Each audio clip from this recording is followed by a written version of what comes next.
We got Big Gravy with us. We got Chris Graves, and we got Statistical Zero, and pretty soon we'll be having David Murdoch tonight. So we are an all artist crew tonight, except for I'm a fledgling. All these other guys have been doing it longer, so um, I'm hesitant to add myself to the mix. I'm gonna say I'm a writer who draws a little bit. We just get lucky. Yeah, Yeah. right. And so we've got a draw stream tonight, chill draw stream. As we go through our stream tonight, we'll just be sharing our screens, and we have a few prompts. We have tentacles, kittens, and water, and we'll just draw whatever comes to our mind on these topics. And we also have a game of top that. And so that's our show tonight. But let's start out by asking you guys what's going on. We'll start with Muttman. What do you got going on, man? If you share my screen, I'll show you what I've worked on this week. I'm still working on Hero 2. This is the latest page that I'm working on. I'm not quite finished with that bottom panel, but the top two panels are pretty much completed, ready for coloring. Yeah. This shows our whole team, so you can see like that's the whole team right down there. That's Team Hero. Yep. Hero's right here. I love the fat guy. He's my favorite. Yeah, that's Yuri. We got Boone right here. That's Nina, and then we've got that's Yuri right there. One of Cal's favorites, one of Macho's favorites. That's him. That's Yuri. That's old. Yeah, he's kind of he's a Russian spy who gets them into Russia, and he's a transporter, and he's also a demolitions expert. So he's just a man who knows how to get things done behind enemy lines. That's General Marsh right there. What's that? I said you need guys like that. That's right. Yeah. He's the guy that you need to keep the team where they're supposed to be. That's General Marsh. He's given their orders, their marching orders, and this is kind of them right before they get into action. So 13 pages down, probably about 3 more pages completed that are going to be toward the middle of the book. So we're rolling. Nice. All right. Well, Stat, what you got going on, man? Working on anything special? No, but I've been working out for like 4 days. Hey, I feel invincible. Like I'm up to a 30-pound bench. I feel like I could take roughly any SJW protester. Well, you're right about that. I'm right there. Got on the squat rack, a couple 5-pound weights. I'm there. What do you think about those numbers, Chris Graves? As a working out man. They're good numbers, man. Keep up the good work. Yep. Got to start somewhere, right? That's it, baby. That's crazy. I was going to wear that same exact shirt. You got this shirt? Yeah, man. That would have been corny. But dude, that's like going to the prom with the same dress. You better not. I know, but that's like one of my favorite covers of all time. Oh man, I was just I've got the silver edition in my box upstairs, and I was gonna bring it down and show it, but I didn't. But yeah, I love that silver. That's awesome. Yeah, I have one also. Can you guys hear my television in the background? Just checking. Yeah. Negative. But if you hear screaming and gunfire here, my wife's watching Band of Brothers. So nice. That's a good wife right there. Yeah. That is a good wife. She's a keeper. Chris Graves, we know what you're working on, but tell us about it. Yeah, man. So Ride in Pain, written by Mark Polton, releasing on the Bancroft's channel June 9th. It's a detective father who's like investigating a rash of kidnappings in the area.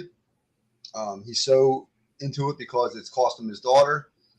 But while he's so wrapped up in work, his daughter's kind of feeling by the wayside. So there's this rift there, but she's going through she's having these visions, and these powers are coming to life, and they have to come together to fight the forces of hell, what seem to be behind all the madness that's going on in the town. Wow. He ends up getting himself cursed in this, the detective ends up getting himself cursed in the suit of Sullen, which is a cursed mask with, it's like tortured souls, and the wearer is in perpetual pain, but has to protect and be the servant of the person who cast it on him.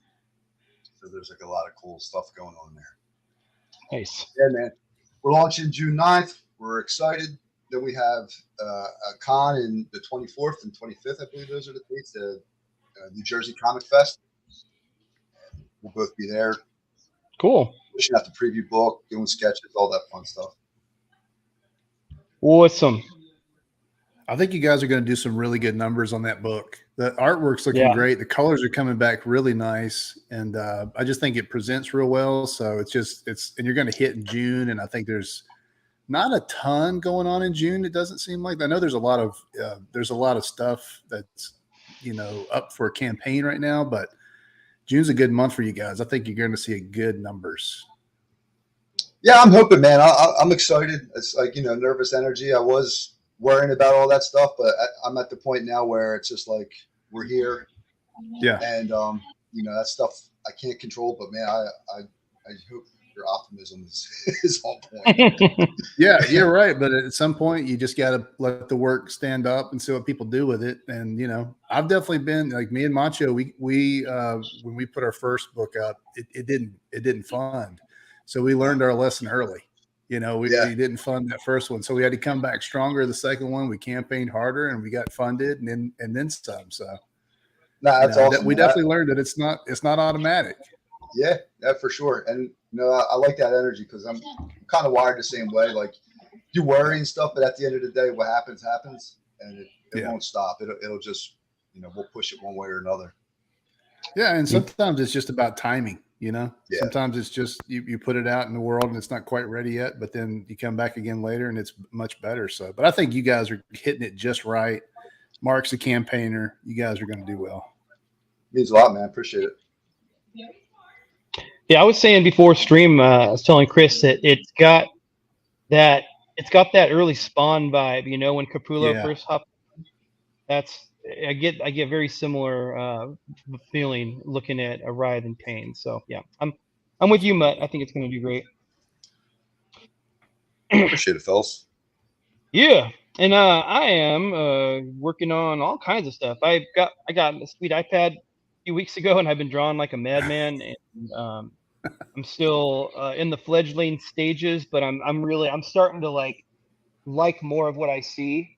You guys, let me ask you guys, all you other artist guys, were you ever at a phase where like there was drawing so bad that you kept thinking about them and they would like psych you out?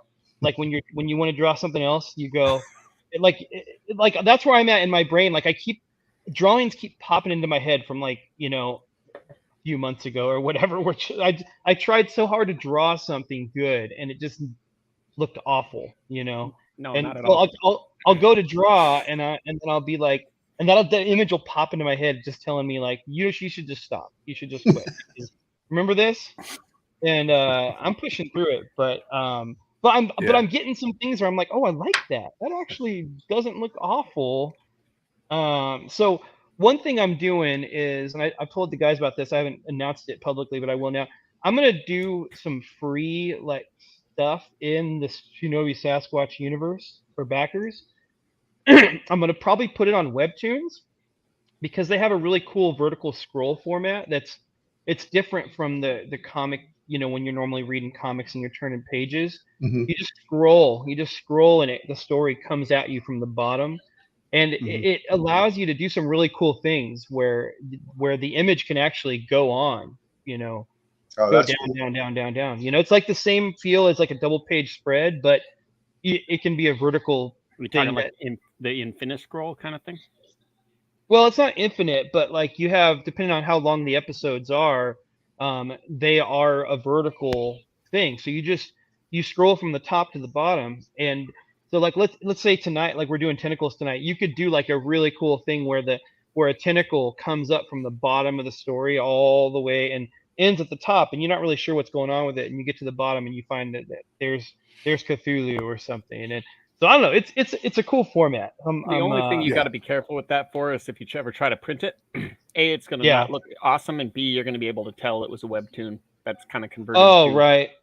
I don't think I'd ever take a webtoon and like make it a comic. Well, it's not unprecedented that there's this one that's kind of all over the place. It's really popular. It's more, I think, geared towards female audiences and stuff like that, but it did millions on like either Webtoons or Tapas, and it's in your Targets and Walmarts and stuff like that. It does still kind of look like, yeah, that's a Webtoon, but it doesn't mean it can't make it. But it's just going to look weird to somebody that reads a lot of comics. Right. Yeah, I think if you draw it, like if your canvas is a big enough size so it doesn't, because like Webtoons is really narrow, and so like I think if you try to make that print, I don't know, it'll look kind of janky. But I guess you could take the panels and just rearrange them onto a comic page. But I don't know. I guess that could work. But anyway, so I'm going to be doing that with Shinobi Sasquatch, and I think, but I want to kind of get better before I start doing that. So I'm doing a personal IP, and I'll share my screen for this. So this is the first webtoon. This is really far from finished, but this is I'm calling it Ashcan, and the title is going to be There's Something About Slender Man, and it's so the premise is all the different characters in this universe are all like watching like on like the is television that something about version. Mary? Yeah, they're all watching the television version of Something About the Slender Man. And so the first scene is, it just shows, and I'm going to have some lyrics to the song that's in the beginning. This is actually, if you've ever watched Something About Mary, this is like the beginning. But I have Slender Man in the background there. I'm going to rewrite the lyrics so they have to do with Slender Man. And then I'm going to have characters. So Aaron, the main guy of the universe down here, the first thing is him clicking it off, and then he's gonna it'll say there's something, then there'll be the TV again, and it'll be that there's something about Mary thing with the heart, but it'll say Slender Man, so it'll be that same panel from above. And then they're walking down the hallway, and anyway, they're gonna run into Nash down the hallway, and then and they'll talk about the movie or whatever, and Nash will be like, oh, I was gonna go watch that. And then so each character, it'll go from character to character, kind of like, have you guys ever seen Slacker? No. It's an old movie that really inspired Kevin Smith early on, and it's kind of like one take where the camera follows characters and they keep running into other characters, and so by the end of the movie you've met all the characters, but they've gone from character to character the whole time. It's really interesting, but that's kind of the idea for this, is so you go from character to character, but each time the TV will show a different scene from There's Something About Slender Man. And so like the scene where she's like riding on her 10-speed, and all his friends are sitting on the end of the car like talking about her, instead of her, it's Slender Man. They're like riding a 10-speed, and in my brain this is hilarious. It might turn out to be really stupid, but like when Ted's he's like in the bathroom and he looks over and there's doves and he's like dreamy, and then they fly away and she's like changing. It'll be Slender Man. Yeah. So anyway, but the joke is, it's obviously a really stupid movie, but everyone kind of it kind of introduces you to all the characters kind of hopefully in a comedic way. So anyway, yeah, that's what I'm doing right now. I figured that I'll cut my teeth on that. Where the hell did you come up with that? I was probably drunk. I don't know. I don't get drunk anymore, but that seems like something I would have come up with when I was influenced by something. I think it's going to work somehow. I'm not sure how, but I think it's going to work. You're going to pull it together. I've always been interested in doing a web comic that leads to a print comic. I know it's that saying about it, the formatting not being great for going to print from web comics, but I think that you can do a really cool promotional effort with web comics that leads to a real print comic. No, you can do a web comic that leads to print. It's just the Infiniscroll like single line comics that are really popular on Webtoons and stuff are really difficult to put in a print. Unless I suppose you did a really like thin, almost landscape, but it goes up, like a weird format book, not like a traditional kind of thing. You could do that. I don't think anyone has. You can map it out for sure. Like you could do it in a way that would work. But the cool thing about the webtoon format is that InfiniScroll, you know. So like I would want to utilize that, and I wouldn't want to have to worry about making it work for print. So I think the idea is like just to have it be something that doesn't like take as much effort as the print piece, but takes enough effort to get people really interested in the story or an aspect of the story, so they want to go get that print piece. Right. Oh, we have to say hi to David. Hey, David Murdoch, what's cracking, man? What's up? What's up? David the Dime. So what are we drawing? We're kitten working and water and tentacles. Yeah, kittens, water, tentacles, and however you want to. And by the way, Dave, I actually tied my old scar top that to the theme here, so it's weird and crazy and probably stupid, but we'll see. So we were talking about what we're working on, Dave. We know you're working on a video game. What's that game? That game is Drag the Dead, and it is basically done at this point. Nice. So we're going into the Congrats. final submission to Steam, and then they'll kick it back to us and say everything's good, or they'll be like, this thing is wrong, or that thing is wrong, or something didn't fire right. But what genre? What genre? It is a third-person zombie shooter. Oh, that's awesome. Nice and simple, arcade style. No continues, no save points. It's a ridiculous pearl-clutching adventure. I love it.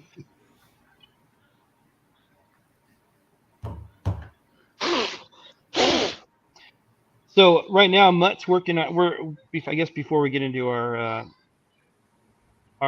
themed drawing, Mutt's working on Hero 2. Yep. Yeah, right now I'm just drawing some like boards that are inside a warehouse that will be covered up completely by letters. So I don't know why I'm even drawing these things.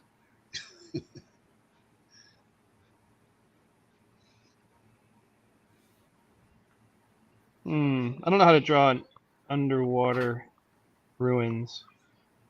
Maybe some reference. You're really going deep into the paint for this one, huh? Yeah. Are we ready to get started at this point on the theme, or have you guys already started? I think so. Yeah, I think you guys can start. I had nothing going on, so I just started. Oh, we'll switch over to stat now. Oh snap! That's looking good already. Look at that. Oh yeah, he's got a nice big head start. Man, I gotta catch up. This is stat. All right. Do the comic size. Recent. Hey, have you guys read the comic called is it Mouse? Yep. MAUS. Yeah. You guys have both read it? Yeah, it's a tough book to read. Oh, is it? It's not. It's not fun. It's not fun. No. Oh. It's kind of ugly, and the story is really sad. Oh. But it's like an all-time, one of the all-time greats. Although I think it's all-time greats because it's artsy fartsy, and it's not really my thing. Yeah, it's the kind of comic that wins an award. Yeah, that's right.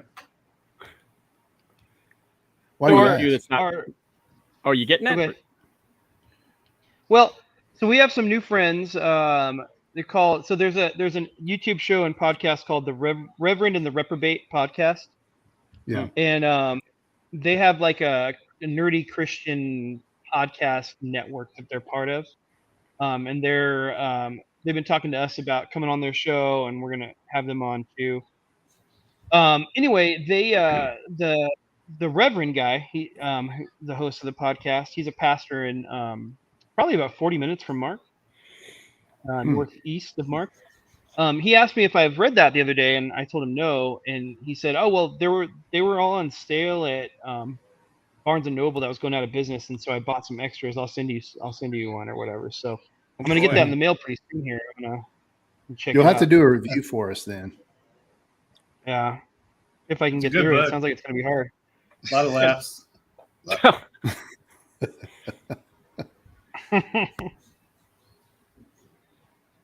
Oh man, none of these ruins work. Would you go as far as to say they're ruined? They are. They've ruined my hopes of drawing underwater ruins tonight. I'm trying to do something cool underwater, but because our theme is water. All you need is an outline, man. Yeah, put some bubbles around it. Here, let me just quick. Here, look at this. So you just like kind of ruins you're looking at, like maybe like some of this, and you get some pillars in there or something like that. Oh, yeah. And then when you go in, just use that as almost a shadow if you're using it as a background, like right. And then yeah, just give it a second layer on the bottom. You know what I also like to do? You could do this. You layer lock your layer, right? Yeah. With the fill tool, and then just hit like, whoop, let me get it red. Hit like that, turns it red, right? And then you can knock it back just a little bit, like bring it down to like 30%. And then when you go back, get a layer above it, go back to black, get to inks, right? And then you can just then delete the layer with the other layer when you're done. Why'd you make it red? Well, because when you're inking, you've got gray pencils. Oh, okay. So when you cover it up the red, it's gone. And then you make it really, really light so that you're pretty much looking at your drawing as it is, and you've got that little bit of, it's equivalent of like erasing it halfway before you go over and ink. Oh, okay. Gotcha. On paper. You'll see some Can people you do that? They do the blue line. Like yeah. That. But I use red also because for some reason I have trouble seeing the blue. Oh yeah, that non-repro blue stuff. Yeah. Yeah, you too. Well, you can use regular blue, any color really, just so it differentiates from the black when you're inking. Right. So, Mutt, can you do that in Fresco? Yeah, you can. You just the layer lock or whatever. Red. Yeah, you can lock it. I can show you real quick. Yeah. Yeah, all that means is, you can color the lines on there anything you want, and it won't touch the background, like canvas part. Yep. Right. You can do that, or you can. Oh, is it the same as doing what is like it a called? color hole. Well, you can do a screen layer too. So like you can do a layer above your drawing, and then just fill it red or blue, and then okay, and then change it from normal to screen, and you'll get the same effect. So over here on the right, the little arrow thing, where it makes the one page. Yeah, I can't see your mouse. It? So I can't see your mouse, so you'll have to click it. Oh, you can't see my mouse moving around? Are you using a pencil? No, I'm using the mouse on my. Oh, I'm sorry. Oh my gosh, I'm so stupid. Okay. So, do you see that? Watch the top panel. Yeah. No, you can just lock it. Okay. Go to the little 3 dots below. Select the layer. And it's like right in there, I think. I'm looking. Lock layer. Oh, lock layer. Yeah. And what is it? Mark on anything as long as that's there, though. Oh. So what does the lock do then? The lock makes it so that, like, well, here, let me just. I don't get it. I can easily show you. So share my screen. Yeah, I'll put you on. So, like, say you've got a layer and you've got this going on. You want something behind it, right? Yeah. You lock that layer, but see, the cool thing about this is, like, now I want to color into this. Like, see that? And if you unlock it, you see? So if you just want to mess with your lines or something like that, you lock that layer, and then you can color inside those lines. Yeah, the other thing does the same thing. Like, so if I hold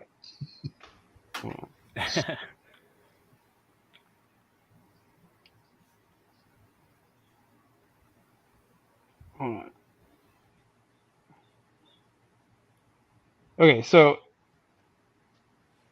I got this, and then if I go to the layer above, And I do that little arrow thing.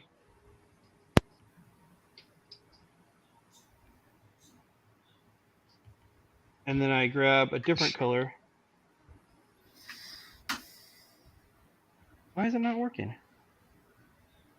Oh, it's still black. There we go. See that? It does the same thing. Yep. Pretty much the is same the lock is lock a better way to do it though? Like Well, this, I think what you're doing, it almost looks like you're creating a layer mask or something like that for that. yeah, it's a layer mask. Yeah. That's what it is. It's similar. I just find the lock thing a lot faster, Oh, okay. personally. Personal choice. Either way, makes it. Yeah, it's Adobe. It's like 10 different ways to do the same thing. Yeah. Yep. Okay. All right. Cool. Let's get Mutt back on there. Ooh, nice. Chris and Dave, chime in when you want me to when you want to show something. I will switch over with you. When I want to show something? What? Yeah, like if you're gonna draw. Yeah, I'm drawing. I'm using this. I'm Dave's using this not guy here, right man. here. Right here. See this? Nice. Holy crap, he's going with the old technology. What? No. What era are you from? Like our ancestors. No computer magic for me. No, doing that's I just these for you when guys. you want to show, like when you want to hold something up to the screen or whatever.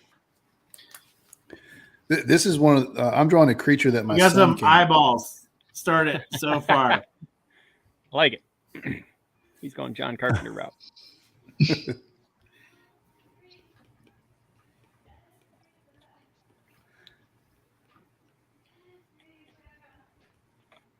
Maybe I'll cheat and use the perspective tool. Oh man, you're going in. I'm just not good enough to freehand stuff when it's perspective-y. So I want it to be from above. Like I want it to be like you're swimming over this ruined city. I'm getting too crazy with this, aren't I? It's your show. I'm not going to tell you not.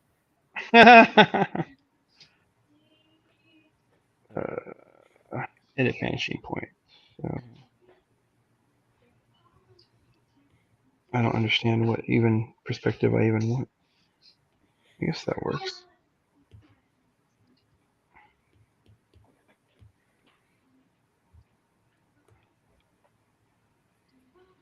All right. No, that's not good. That's not good at all.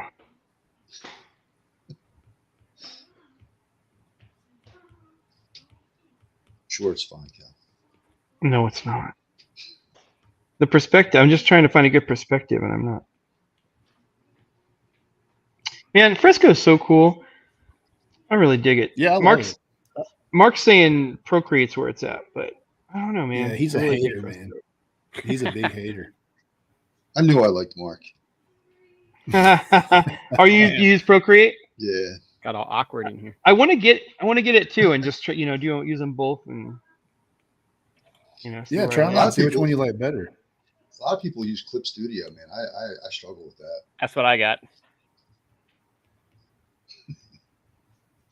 What's up, Six? Hey, 6 a.m. Hey, what's up, Eric the Guapo? I'm going to remember forever he said that. Did anyone tell him I've been working out for like 4 days? Yeah, Mark, Stack can lift 30 pounds now. Yeah. Hey, and we did not say hello to, I don't know how to pronounce it. Seed Mile. Seed Mile? Seed Mile. Seed What's up, Mile. buddy? Hey, what's up, y'all in the chat? We're drawing stuff tonight. Can you guess the prompts from looking at Mutt's drawing? We're trying. Man, I have nothing because I'm doing it. My brain is messed up. I gotta stop this. Trying to get some perspective. I'm trying, but I can't. I don't know how to do it.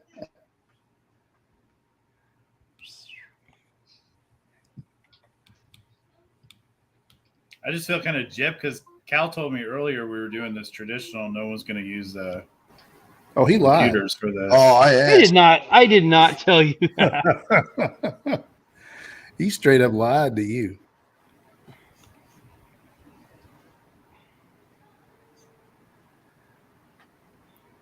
But we can go traditional. I can hang. I mean, I could, but I don't really have a camera, so I'd be like sitting here going, "Oh man, this looks so good. I wish you guys could see it. Oh, it's so good." Right. What's funny is I think all my stuff's packed up too, so I don't even have like my good pens or anything. I just had to grab a gel pen and some copy paper. Sometimes that's all you need to get it done.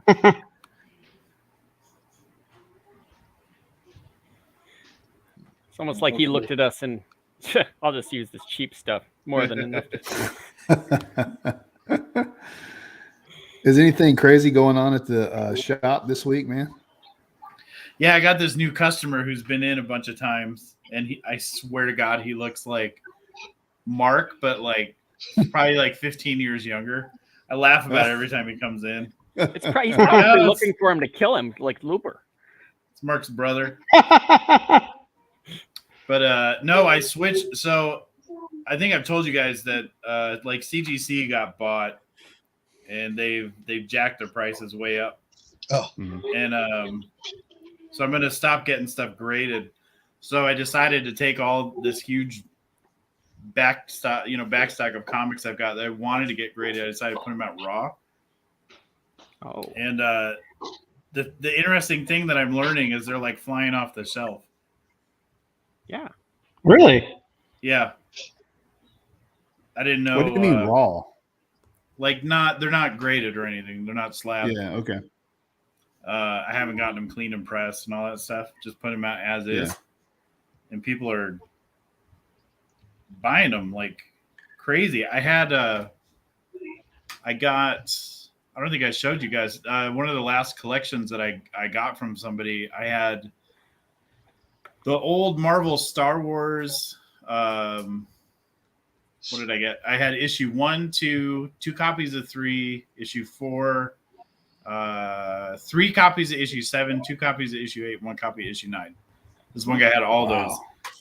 And the thing of it is the issues 1, 2, and 3 and 4 were the 35-cent diamond reprints that were reprints that were done just about the same time. So I didn't think they'd be worth anything. And the prices on them actually have been taken off. And I guess it's because the actual like first prints of them are unaffordable now. Sure. Yeah. So I put those up, and I had a guy come in. He bought issue 1, 2, 3, 4 for $500 just about. Sweet. Wow. It was weird. He just like scooped them up. I was like, all right. But I've had a bunch The of Mark, others that have been the Mark flying out lookalike too. did that? No, the Mark lookalike has bought God, what did he buy? I had a Spider-Man 2099 number 1. Amazing Spider-Man 301. He bought one of the copies of Star Wars number 3, and he bought there was something else about $400 worth of books altogether. So I threw him in a copy of I had a foil Berserker number 1, the Keanu Reeves book. Yeah. So I threw him in one of those. I feel like he came in with a picture of Mark and was like, "Have you seen this boy?" Did a cop out. I wouldn't flinch if he did that. I would be like, okay. Would you snitch? Would I snitch? Yeah. On Mark? Yeah. Okay. Absolutely. Yeah, we would totally narc on Mark. I would absolutely turn Mark in. Yeah, in a second. Cyberdyne, He deserves thank you. it for something.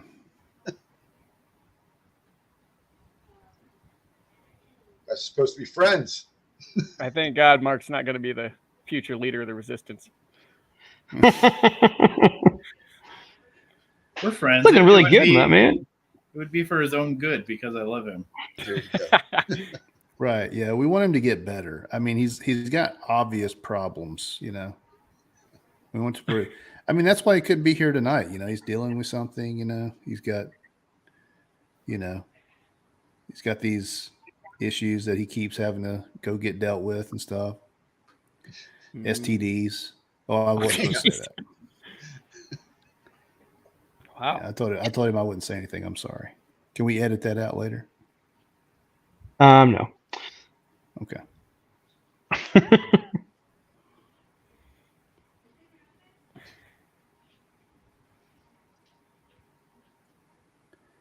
Well, since you guys asked, he is dealing with an STD problem, and we told him we'd pray for him, and I'll put his name in the prayer list and stuff. But he's been dealing with this so long, it's finally time to take matters into his own hands, do something about it. But it's such a rare disease; it's a specialty thing, so he has to go to a specialty doctor to get it taken care of. It's really well, really if he took it into his own hands, he wouldn't have this problem in the first place.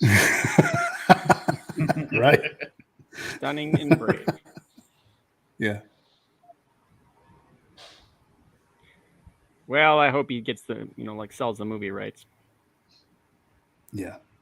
Maybe he could put a Terminator in there too. He'll be all right. You guys ask him about it next week when I'm not here and he's back. It would be kind of a crazy movie, like one man's fight to stop an STD while a robot tries to kill him. I think it could sell, especially in today's market. Yeah.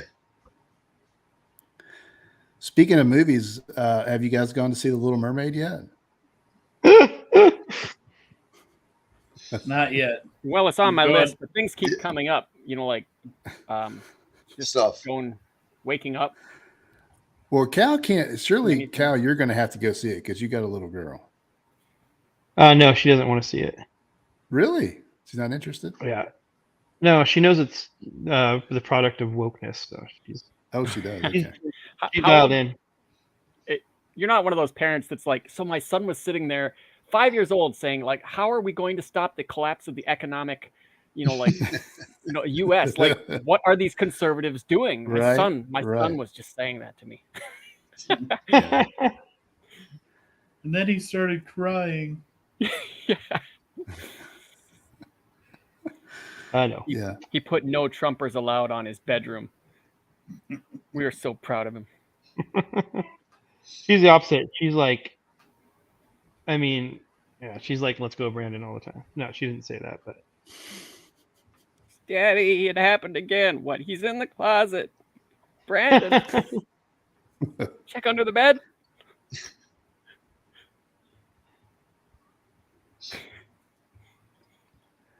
Put it on somebody else, Cal, while I work on this guy's eyeballs. Okay, let's put it over back on statistical 0. 0. My cat's not looking too much like a cat. What? Yeah, I need to fix my cat. Oh. Not yours, mine. I was going to say, mine is the finest anti-cat ever. Oh, I like the skull squids. That's awesome. Yeah.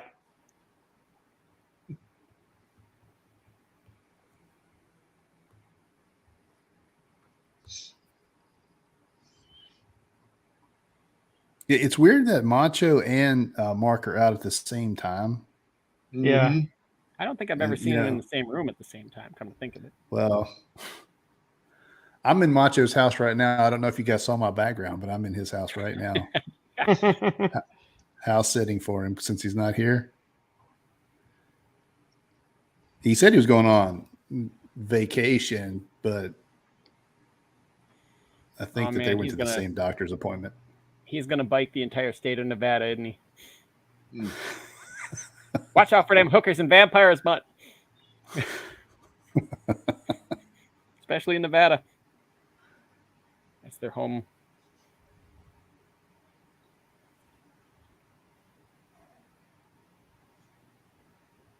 Y'all like uncomfortable silences? When we're all drawing, it's It's hard to conversate, isn't it, when you're into your drawing? Well, Kokosuko Papa Shango says June is monkeypox season.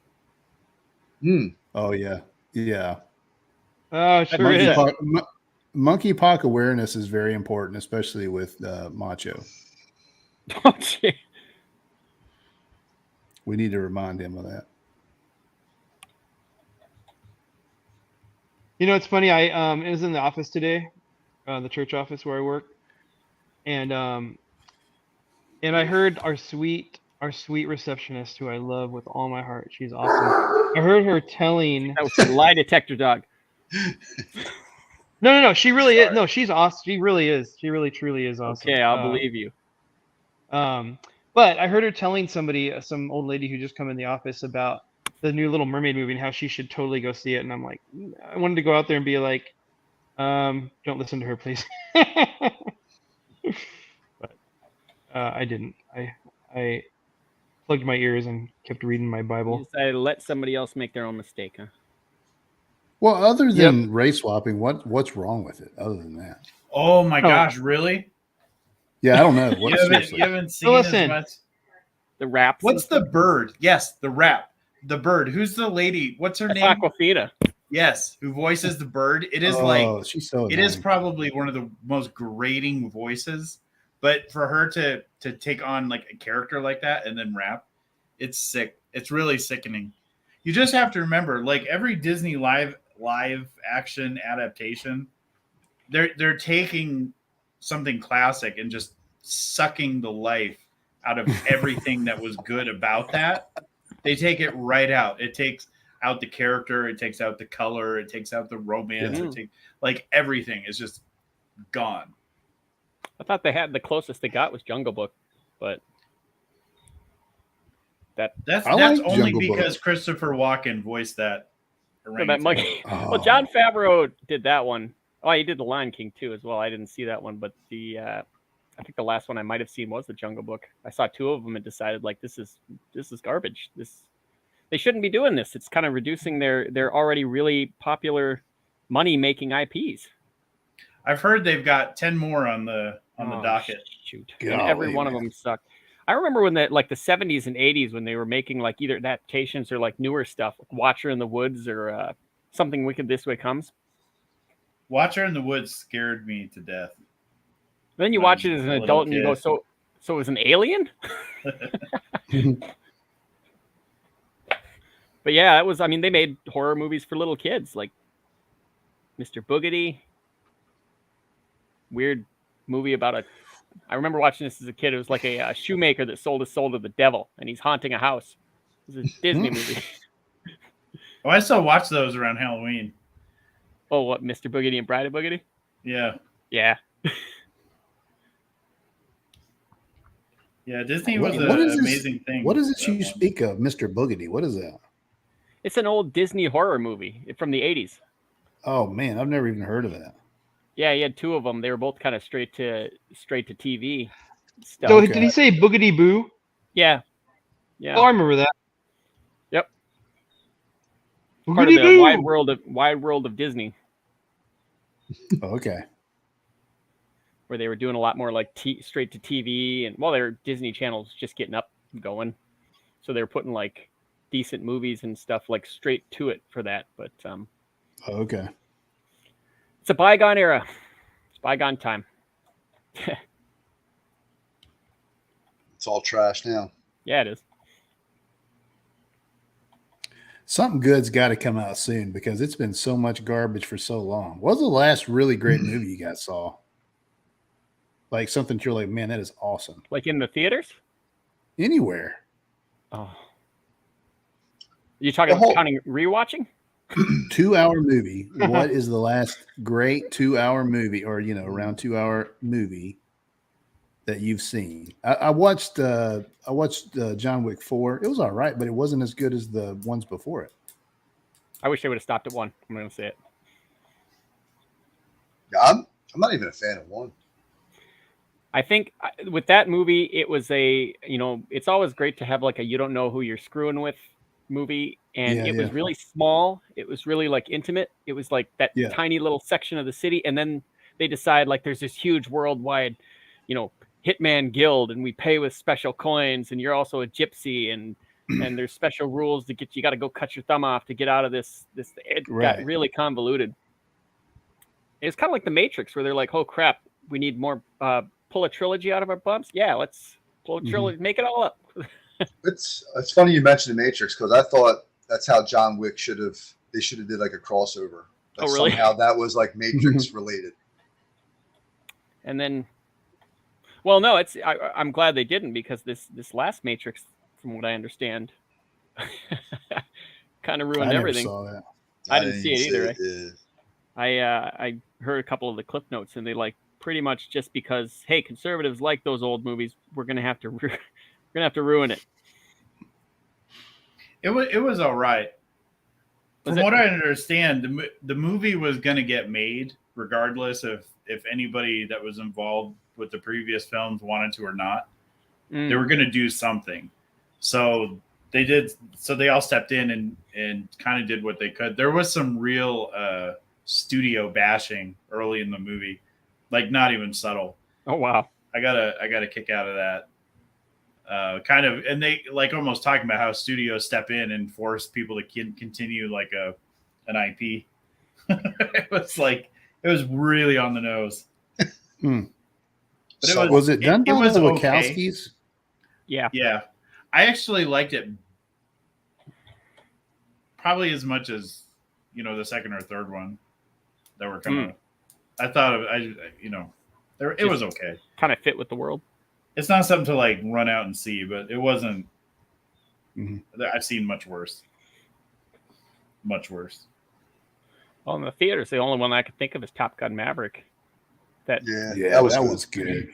Was really any kind of like interest. I'm sure the Mission Impossible movie's not going to be bad when it comes out. I like the Mission Impossible. They're better than James Bond. Right now, yeah. Yeah, that's true. If you put them together as like all one thing, like, and compare them, I think they're better. I was really surprised like that it kept on going after that second one, because I remember it just being like the butt of every joke. Yeah, it was like, they played the music and did the Saturday Night Live skits and all that. But I guess that almost equals iconic. Yeah, that's right. Yeah. I don't know. As far as movies, I haven't watched a lot of new movies. I've bought like a few movies from like Black Friday sales, and I still haven't watched them, some of the newer ones, because it's just, there's no interest. Yeah. Really. Mostly, I mean, the superhero ones for sure. I haven't bought a Marvel one since like Endgame. Yeah, I'm over the movies, man. I'm still waiting for the Cobra Kai, Stranger Things finale. Yeah. Oh, yeah. Oh, Super Mario. That was amazing. Oh, I heard that was good. I haven't seen it yet. Yeah, that was really good. It was really good. It was satisfying because of what it was. It was just a straight up movie about Mario, which was awesome. It wasn't like vegan Mario or anything crazy like that. It was just what it should be. Just a movie about Mario and Luigi. I was telling Donald DeLay I just replied to one of his tweets, and he was talking about that movie being the best movie of the year, which I think it might be the best movie of the year just because it's a basic, simple movie that families can watch, which is great. It's what we need more than anything else. And he was like, it might be the best movie of the year. And I was like, it is. And I would like to see a movie of them going through like just the underworld of the city. Like the scenes where they're have you guys seen it? Yeah. No, but I mean, how are you going to spoil it? If you played the game, you pretty much know. And this scene is like at the very beginning of the movie. It's where things get started. Like they go into pipes, under the city. They're in New York, I think. Mario? And they go under. Yeah. He goes into a pipe? It starts out in the real world. Yeah, exactly. He goes into a pipe, and then like it's in the city. But the pipe system that they show like under the city is it's cool, and it makes you want to see like just a whole movie with just that. It's weird to explain, but you'll understand when you see it. It's just a cool world that they create that's under the city. It's a magical thing where they go into this other realm where Mario's world is. I'll see it when it comes out. I really like the look. What, of the Mario? Huh? What, of the Mario movie? I really like the look of the Mario movie. I was going to say though, I really like the look of the Teenage Mutant Ninja Turtles movie, the new one that's coming out. But I don't think I it can looks co-sign like on it's that going to one. be it's going to be woke trash. I think. Yeah, I like the design also. I said the same thing with Spider-Verse or whatever. I like the design. Yeah. The Animation was looks good. amazing. You know, They use that for Puss in Boots 2 as well, but I haven't watched that. It's supposed to be a really good one too. Yeah. Yeah, the bad guy, and that's cool. So. Yeah. I have it. Eventually, it's one of those new movies I bought and never really put in the player. But how do you buy them on Blu-ray? Yeah, I do still like my physical movies. All right, Cal, I've made a little progress. If you want to hit me up. Yeah. Yeah. There's a kitten going down the gullet of this sea creature. Oh yeah. Eric Guapo says he's been watching Netflix stuff right now, like Ozark. Good story. Likes how the family knows their dad's dirt and is essentially forced to play along with it. Yeah, it's a great show. Seed Mile Filte says can't even walk and chew gum, let alone talk and draw. Yeah. That's me. When we get rolling, it's easier, you know. Yeah, it's just like kind of figuring out how your muscles work like that. Because most of the time you're not talking when you're into the phase of drawing. Yeah, I don't know how Dave Finch does it, man. Ever watch this stuff? Like, yeah, he'll explain exactly what he's doing. And yeah. Meanwhile, he's still going to town. Oh yeah, he's great. I love his videos. Oh man. I just watched a movie the other day on Netflix called Cargo, and it had the I don't know the actor's name. He's the guy who played Bilbo Baggins in the Hobbit trilogy. Yeah. So it's Martin him. Something. Martin Lawrence. No. What? But it was with Yo, with I turned 77. It was with him, and it was, I guess, you'd say it's like a zombie movie, but it takes place in Australia. Morgan Freeman, yeah. Martin Freeman, yeah. Martin Freeman. I'm tired of these zombies. So it's not a spoiler because it's in the trailer, but he gets bit, and he's got a baby, and they don't really get too specific in the movie, but it seems like this been going on for a while. So there's these kind of like government issue watches. If you happen to get bit, you can put one of these on. It's got a 48-hour timer on the watch. So that's how long you have before you turn. And he ends up getting bit, and the whole movie is he's got his baby and he's trying to find somebody to take his baby before he turns. Mm-hmm. It was really good. As far as being like a zombie movie, they didn't really. It wasn't very zombie-ish. They weren't like a huge part of it, or wasn't really gory or the horror part of it wasn't strong. But it was a good movie. It reminds me of it was like a YouTube short where like the guy's turn and he put like one of those like things that dangle the carrot in front of you, but it was like meat or something, and he's kind of walking and he has the baby on his back, like hoping it was going to find someone eventually, and then he gets his brains blown out, but just misses the kid, and it's happy ever after. That was on a YouTube short? I think it was a YouTube short.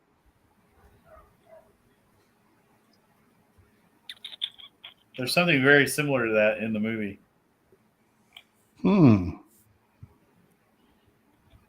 Well, I think that's what happened with Cobra Kai too, right? Wasn't it like a guy on YouTube? Yeah, said something about YouTube Red.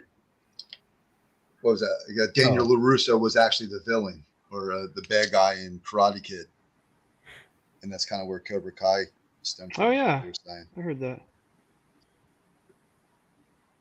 That Cobra Kai is an awesome show. It really is, and it shouldn't be. That's the thing that I keep trying to figure out. Like, why do I like this so much? Because it is so teen and so like soap opera. But I can't get enough of it. I like it. Oh man, I'm trying to figure out why that is. They're getting you into that CW like habit. Yeah, be careful now. Yeah, and I've never been a CW type, but that because I don't really like those CW shows too much, like Flash and Aquaman or whatever they are. The other guy, Arrow. Green Arrow. Yeah, I'm not big on the.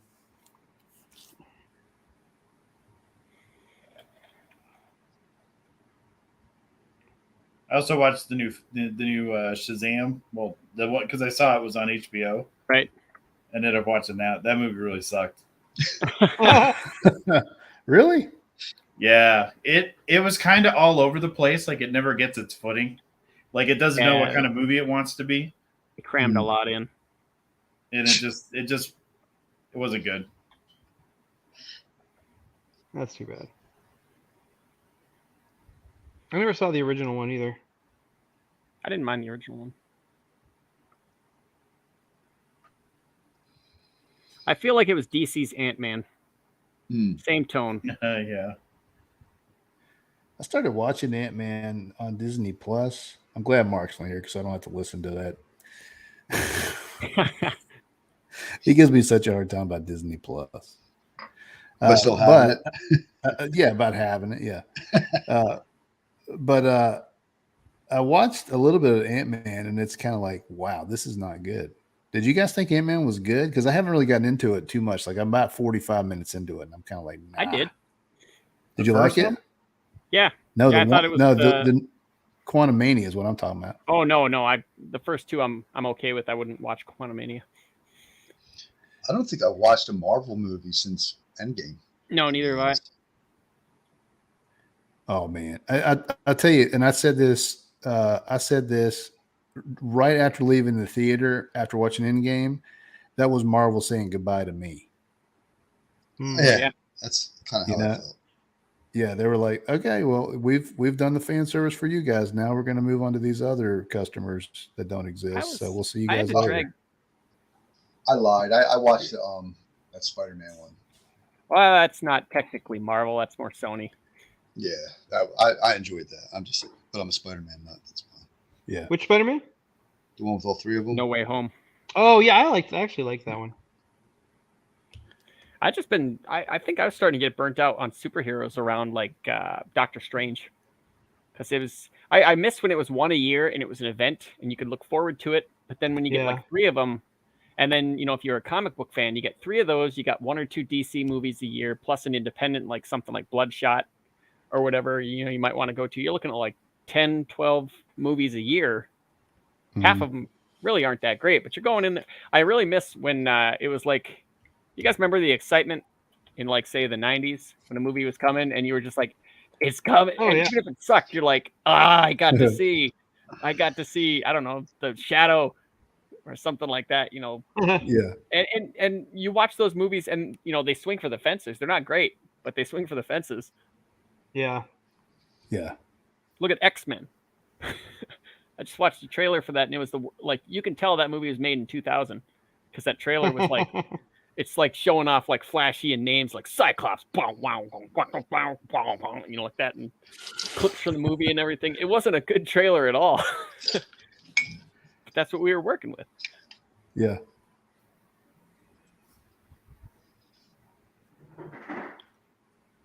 You know what terrifies me is the next Joker movie. Why does it terrify you? Because the Joker is one of the best movies for me that I've ever seen, ever of any genre, anything. I love, really love the Joker. Like I probably watch it like once every 6 weeks minimum. My wife, I just showed her that movie and she loves like serious stuff. She liked the Batman, all right, but she just kind of went. Eh. I said, well, so what was wrong? What did you think? She goes, well, it was just a sad sack guy like. Being an a-hole for 2 hours. And there was no B plot. I loved it. It's such a good movie. So I'm terrified about the new one. I feel like it's either it's either going to be brilliant or it's going to be absolutely atrocious. I don't think there's any I want middle you to ground. go in. I want you to go in thinking it's going to suck because the studio is going to have notes now that it's popular. Just like Spider-Verse, studio put it out to shut people up, and then the second one comes out, it's popular. They got notes. That's what I say. We want you to include this. Yeah, the first movie that comes out in any series, they can, because people don't know what it is, they can get away with so much more good stuff. And then the studio gets a hold of it, it's successful, and then the next thing you know, it's like, okay, we got to add all this crap in there. Well, that Into the Spider-Verse one was kind of just to shut fans up because I don't know if you guys remember, it was like Donald Glover wanted to play Spider-Man. He's like, I do it. So they were like, yeah, we want that Spider-Man. Make it Miles Morales. So the studio they didn't make him, but I mean, they made a Miles Morales movie really fast. And they were like, it's going to come out on this time, this day, just to shut people up. And then it was huge. Just like Deadpool was the same thing. Studio didn't want it. They didn't think it was going to work. He didn't work in Wolverine. So why would they care? So they finally just said, fine, just do it. Shut up. And then it's big, and it's like, ooh, yeah. Well, yeah. Who's that? What was it? Reynolds. He pushed hard for that, right? 10 years, yeah. Yeah, he was. He made that cool little short or something. That's what sold it. Mm-hmm. Yeah. Good for him, but studio didn't want to make it. Nah.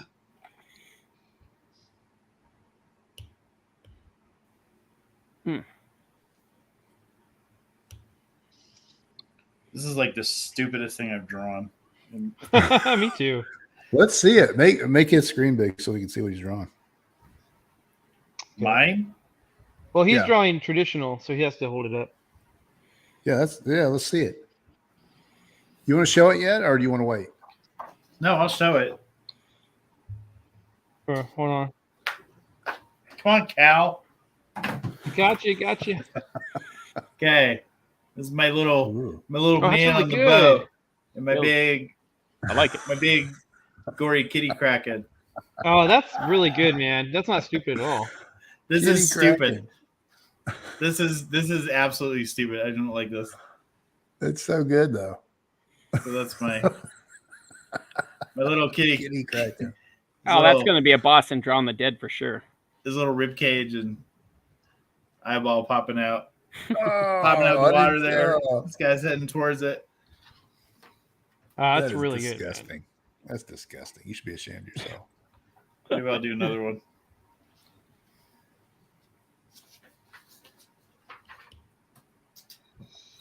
Yeah, you can take it off me now. I'm done with that drawing. Just leave it. He's the best looking one. Just leave it on.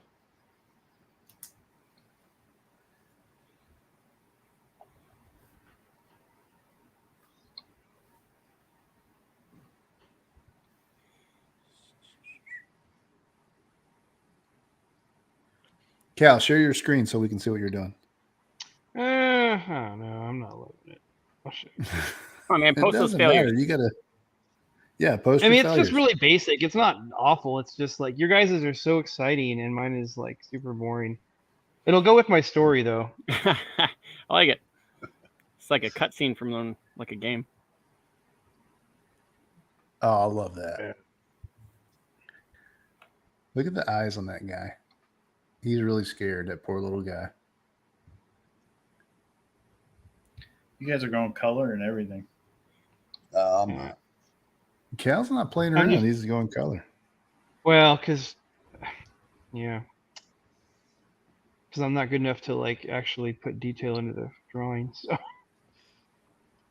anyone can flat a drawing. Oh man, he just systematically dissed every colorist out there. That's impressive. Oh yeah. When you think about it, like, well, colorists no, but flatters, yeah, that's a racket, no doubt. I mean, it's just a convenience thing. Like it makes it's convenient to have it flatted already, but it doesn't take very long to flat it. So I don't know why. You depending on some of those. Have you seen you imagine how long it's going to take to flat something like Ethan Van Sciver? Oh no, yeah. Yeah, you're right. Some things take a long time to flat out. Take a big swig of Jack before you start working on that page. It's going to be a miserable time. And I'm coloring bubbles. This is what my life is right now. Oh, is that the name of your cat? Nope, the cat's Bubbles name is the Old cat. Scar. So you're going to All right, combine these two things. I did not combine. I have an Old Scar pitch. That's a different thing completely from this picture. Ooh, nice. Drawing. Oh, that's awesome. I don't have a pitch for that. I wrote a short story. Can you read it in 2 minutes? I don't know. We're not going to time it. We're not? No. Wait a minute. What are like the that. rules I like here, it tonight. Cal? I like the demand. We're not timing it. Okay. Yeah, we're not timing tonight. There's no rules. We don't have a lot going on, so. All right. I'll take When my Mark's sweet gone, there's time no then. respect. The big yellow one is the sun. Big yellow one is the sun. Curse you, hot ball.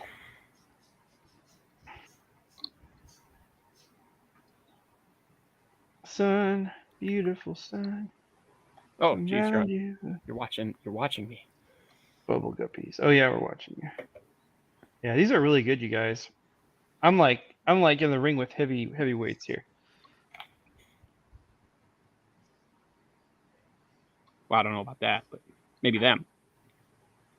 All Was that you a guys. crack at my All weight? you guys. Yeah. Always. He What are meant you trying to heavyweight say, lifter, buddy. Oh, Yeah, Yeah. buddy, that's me. 30 pounds up today. Heck yeah. My man. Not all at once, though. I didn't mention that, did I?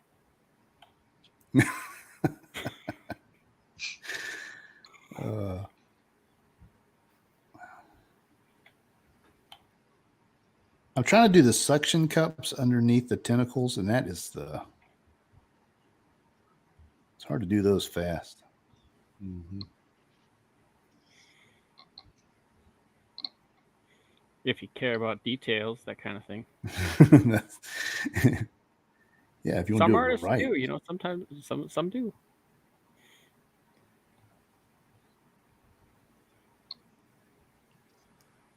Hmm.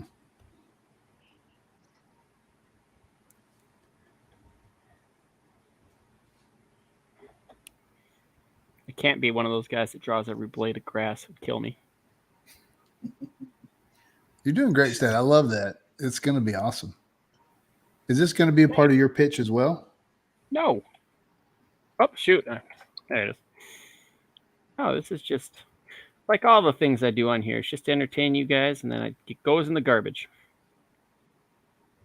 That's really sad. Why is it sad? Why is it sad? What did I say? I'm gonna cry. Why you gonna cry? I'm throwing your drawings away. They're so good. Well, if I saved every I'm one of over them, I'd here. have like 20 gigs of drawings. I'm over here eking out a simple kitty cartoon with some silhouette tentacles and. Got to manage that digital clutter, Yeah. Otherwise, you'd be one of those people that's like, oh man, I'm looking for that one drawing that I really love, and it's like in a sea of drawings that you hate or that you don't care about. It's all practice. Move on to the next one. A digital hoarder. Wait, what? Digital hoarder? Oh, hoarder, great.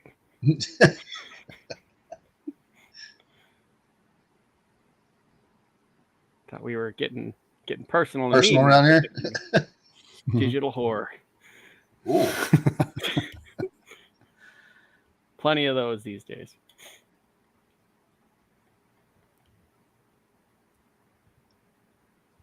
Chris, what are you finding that you're really liking about your pages on Writhe and Pain? Good question. I think I'm liking the process more. Like it's like the more you do sequentials, because most of the times when you're doing art and putting it online, it's most of the time it's pinups and stuff. Yeah. So I like finding the flow with creating the page, the composition, storytelling. Oops. And I like that it's starting. Anyway, it's feeling like it's getting not easier, but like it's rolling along better. Yeah. I'm not fighting it as much. Now that I said that, tomorrow I'm going to draw a page and nothing will come out right. Well, we all have those days. All have those days where nothing looks right. Yeah, that is kind of a muscle, isn't it? Like you have to, you can set up a pinup page pretty easy, like because you got to have everything in one shot. Yep. It kind of comes out a little bit more naturally, but then when you got to do sequentials, it's like, you got to have so many factors that go into it. It's really like making a movie, and it's like it's a lot more difficult to make decisions on what's going to work. Just got to learn to commit that line. Commit it and move on. Yeah, that's where I'm at. If I second guessed every damn thing and erased every little line I put down, it would never get done. Yep. Well, eventually, I mean, you draw arms enough, and you're just going to build like a mental library of like different angles, and you'll probably reuse them again. Look at John Byrne, how many times he had his characters like itching the back of their neck or grabbing the back of their neck. You could turn that into a drinking game. It was a pose, one of his go-to poses. You'll notice that if like you really look at like some of these characters or these artist lexicons, you'll notice that there are certain poses that they fall back on just to get the page done. Oh yeah, for sure. No shame. Yeah, one of the big discoveries for me was finding out how even Jack Kirby was, he had some systems that he used. Yeah. Because I mean, think about it. You have to, right? Because like he's putting out in some cases like 3 or 4 full comics per month. Sal Buscema did the same thing. Yeah, that's Sal nuts, Buscema was fast too, but he drew the same face on everybody. Mary Jane looked just like Peter Parker. I love Sal Buscema. I think he was awesome. Was really great. Yeah, he was absolutely awesome. I mean, it was like basically one line weight, really, and just kind of bam, bam, bam, bam, knocked him right out. But he had a thing with just like Jim Aparo, really great artist, but ask him to draw a teen, and what you're going to get is a 30-year-old man with a smaller body. Yeah, that was his little weakness, but he was amazing too. I loved his Spectre run. I loved his what he did with Batman and Nightfall. Yeah. Yeah, all those guys had to have a personal system, because there's no way you're going to get like hardly 30 pages. If you're going to try to get 30 pages done in a month, I mean, really it was like 27 or something like that back then. You had to have you had to have some systems in place to get that many things done and accomplished. Print worthy. You know what I mean? Yeah. Yeah. You can be able to have that many pages and it still will come out great. Well, I mean, those guys are like, it's commercial art, not fine art. Kick it out the door. And they always had their sketches where, I mean, like John Buscema, as good as his stuff was, his sketches were freaking amazing, especially compared to his page work. I mean, it was great, but he was kicking it out the door. 9 days. He worked 9 days a month. Told his wife, bring me in sandwiches and leave me alone. And then after that, I'll just hang out with you for the rest of the month. That's a system. Yeah. We're kind of ignoring the chat, which I don't like. I'm sorry about that, chat. Let's see. I think we read Kokoshuko, who he said June is monkeypox season. Yep. Yep, we were there. He said he's been watching Ozark. I think he got that one. He likes the story of that, Ozark. Seed Mile says TMNT, heck yeah. Didn't see the new one yet. Spidey shirt in the panel. Word up. Eric DeGuapo says he just called you guys fat. I heard that too. I did catch that. I don't appreciate it. Seed Mile says 9 days a month. Not sure what that's in reference to. Maybe he's talking about Buscema's work cycle. Buscema's work record, I think. Okay, right on. Yeah. And then he says, I forgive you for now. Thank you for forgiveness. We need it. We're not good at the drawing, talking, and checking the chat, but we're going to try to get better at that because we really like doing these draw streams, don't we, Cal? Yeah, this is my first ever draw stream online. Is that right? All right. Yeah. How's it working for you? That's Oh yeah, let's see what you got. You want to show something? you can, if you zoom in on my, or if you. Okay, let's find Big Gravy. There we go. Oh, nice. Holy Dude. I quit. The kitten I is mean, eating. yeah, that's freaking. Okay, can we put that in Nash? Yeah. That is righteous. I love it. Look at the tentacles. They got spikes on them. That's great. That's sick, dude. Yeah. I love it. I I like did your that. blacks there. That's fantastic. Thanks, man. You know, I Yeah. almost did. I was going to do a cat with tentacles coming out of his mouth. I almost did that. I'm glad I didn't. And so you decided instead for the eyeball? That's weird, man. Yeah. The weirder, the better. Well, somebody Yeah. hit a cat up the road from us, and I drove by it coming home, and it made me think of the. Dark, David. So you saw a dead cat today? No, I'm lying about that. I just Oh, come on, man. think about dead cats. Just sit around thinking about dead cats. Not a cat That I person. believe. I'm really not a cat person. Are you guys a cat? Are you guys cat? I'm a human owners? being myself. I like all animals. I God, think. this is ugly. Yeah, I like. I'm just slightly allergic to them, so. Yeah. Yeah, me too. I've always been kind of allergic. But I don't mind. Most cats are pretty good to me. You can't make fast movements. That's the whole thing. My 5-pound silky terrier, that's my main man. Yeah. I've got a 90-pound golden doodle. Oh shoot, that's awesome. Yeah, his name is Miles. He's really nice. He's a very nice doggy. 90 pounds. Yeah, he's a 90-pound golden doodle, and he's black. My daughter and her husband, we actually had to dog sit for them this weekend, and they have a golden doodle, and she's got to be 6 months old. She's huge. Wow. So she's going to get big, I guess. How's the energy levels on that thing? Like all over the place or pretty chill? She's pretty. It's hard to say. So we have 2 dogs, and they have 2 dogs. So when we were watching them, and then we have our one dog is 11 months. Oh wow. So together they're pretty wild, but she does burn out and then she'll lay down for a while. So, and she gives you her paw, like no matter what, their puppy. Mm-hmm. It's cute, but it's ridiculous. Like it's no matter what's going on, she'll run up to you and she like gives you her paw. She's like, "Hey, look what I can do. Want my paw? Want my paw?" And it's like, oh my God, stop it. You'll yell at another dog and she'll run over to you. She'll be like, "Here's my paw." Seed Mile Failty says draw streams are cool. He also says this art is always sick and more of a dog person, no cats. Eric DeGuapo says I have 2 cats.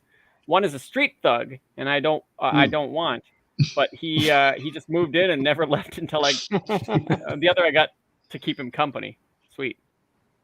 Street thug. Street thug. Gotta watch. Makes me think of that old cartoon. What's that cartoon? There's Heathcliff, but what was the one with the street gang of the cat street gang? Cat. And anyone else old enough to know what I'm talking about? I remember Gay Tom and cat? Jerry. They would have the street cats that beat Tom up. Yeah. There was one with. Oh man, forget about it. My old brain's too old to remember. That's not good. That's the early signs right there. Stop it. Early signs of nothing. I'm coming down with some Biden. Oh,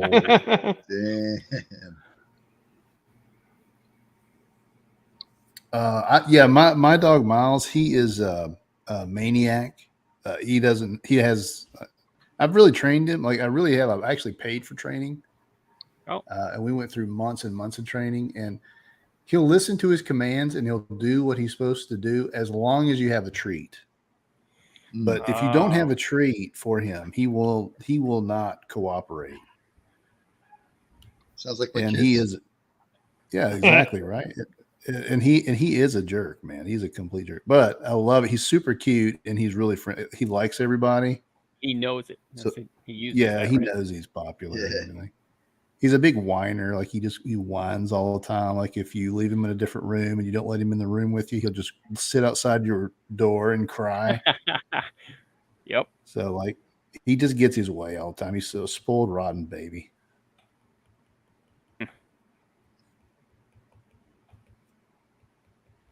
Sure, it's not like a robot operated by Mark. It's it probably got a camera in it filming everything. It's a surveillance bot. Yep. I knew it.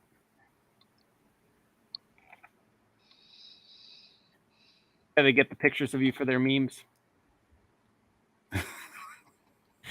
Did you guys see the cover that he made of My Faith today?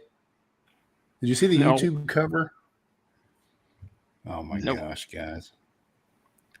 So I wasn't on the stream, but Macho and Mark were making I don't know if it was the AI thing that they were doing that night, but they're making pictures of me as a sailor. I'm a sailor who smokes Newports. It's the weirdest. Oh, I saw that. I think I was there when they presented I've seen those. You weren't there. Yeah. You're like, yeah, ask him how he likes Newport on Twitter. Just don't even tell him. It was pretty funny. Yeah. Yeah. So like, when I'm telling everybody that he's dealing with STD problems right now, you know why? Because whoever's not here is going to get it. Hey, he had it coming, huh? That's right. Well, and he also says that I have irritable bowel syndrome all the time. He's always talking about that, which is not true. I mean, I really don't. But he says I do. And he said it so often that everybody thinks it's true. It's probably found it on Wikipedia or something. You know how those websites. Mm-hmm.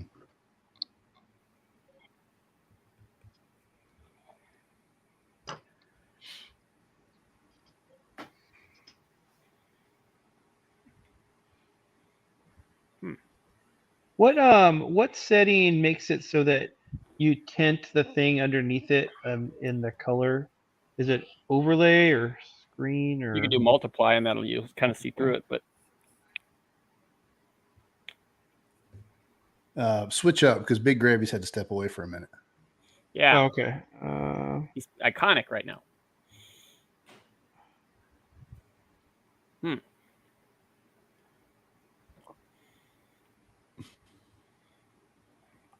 I'll ever get tired of YouTube, or do you just love it?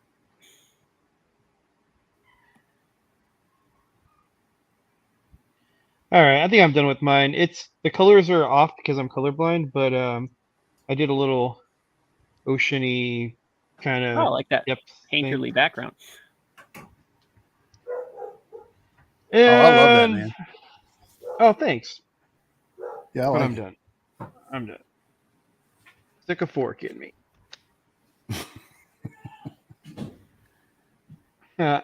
Good old Scar. The kitten. All right, let's see what Statistical Zero is up to. Ugh. Oh, we can start our pitches now. Mm-hmm.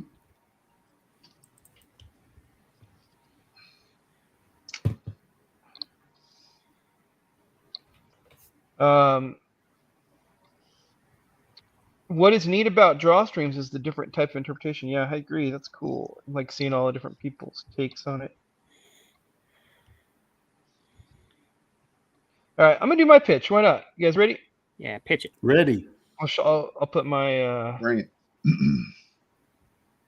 Actually, let me make that side thing go away. There we go.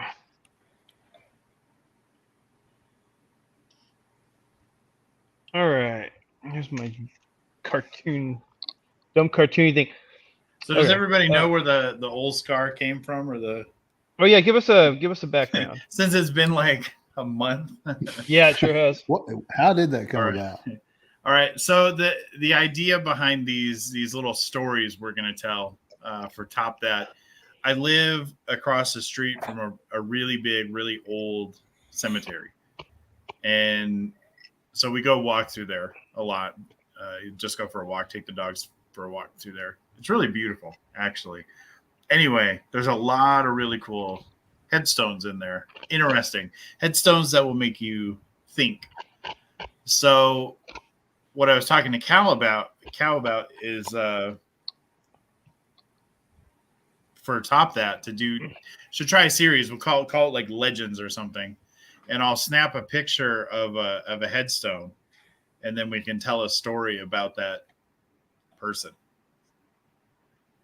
Just based on the very tiny bit of information you get from the headstone. I got another one today for the next one too that I think it's funny. You'll see. You'll get it when you see it. You'll be like, "What?" Awesome! I can't wait. Cool. Okay. Well, I'll do my pitch, and then we'll move it on. We'll move on to, let's see, who else has one? Dave has one, and Mutt has one. I think that's it. Yeah, I got one. All right, mine's the dumbest, so I'll go first. All right, here we go. My infinite minutes start now. Old Scar wasn't born that way. The smallest and weakest in a litter of 9 kittens, his owner, the mad occultist Magnus Scar, wasn't even sure he was going to survive, or much less go on to become the first sentient feline. The first of 7, in fact. But where he lacked in physical capabilities, old Scar made up for in mental prowess. Magnus, who granted him the gift and curse of self-awareness, saw in the frail kitten a mind that deserved to know itself. Old Scar didn't remember what all was Old Scar didn't remember what all was involved in the ritual, or he would not have likely asked Magnus to perform it again for his siblings, but his heart's desire was to see his brothers and sisters join him in his new life as an enlightened cat. Once the grisly details were known to him and his sister Emile had spoken her first word in a human tongue, it was too late. With everything in him, Ole wished he could somehow prevent the deaths of 5 more people, but Magnus could not be stopped. All his kittens would know the wonders of the world of men, and nothing so trivial as human lives would stand in his way.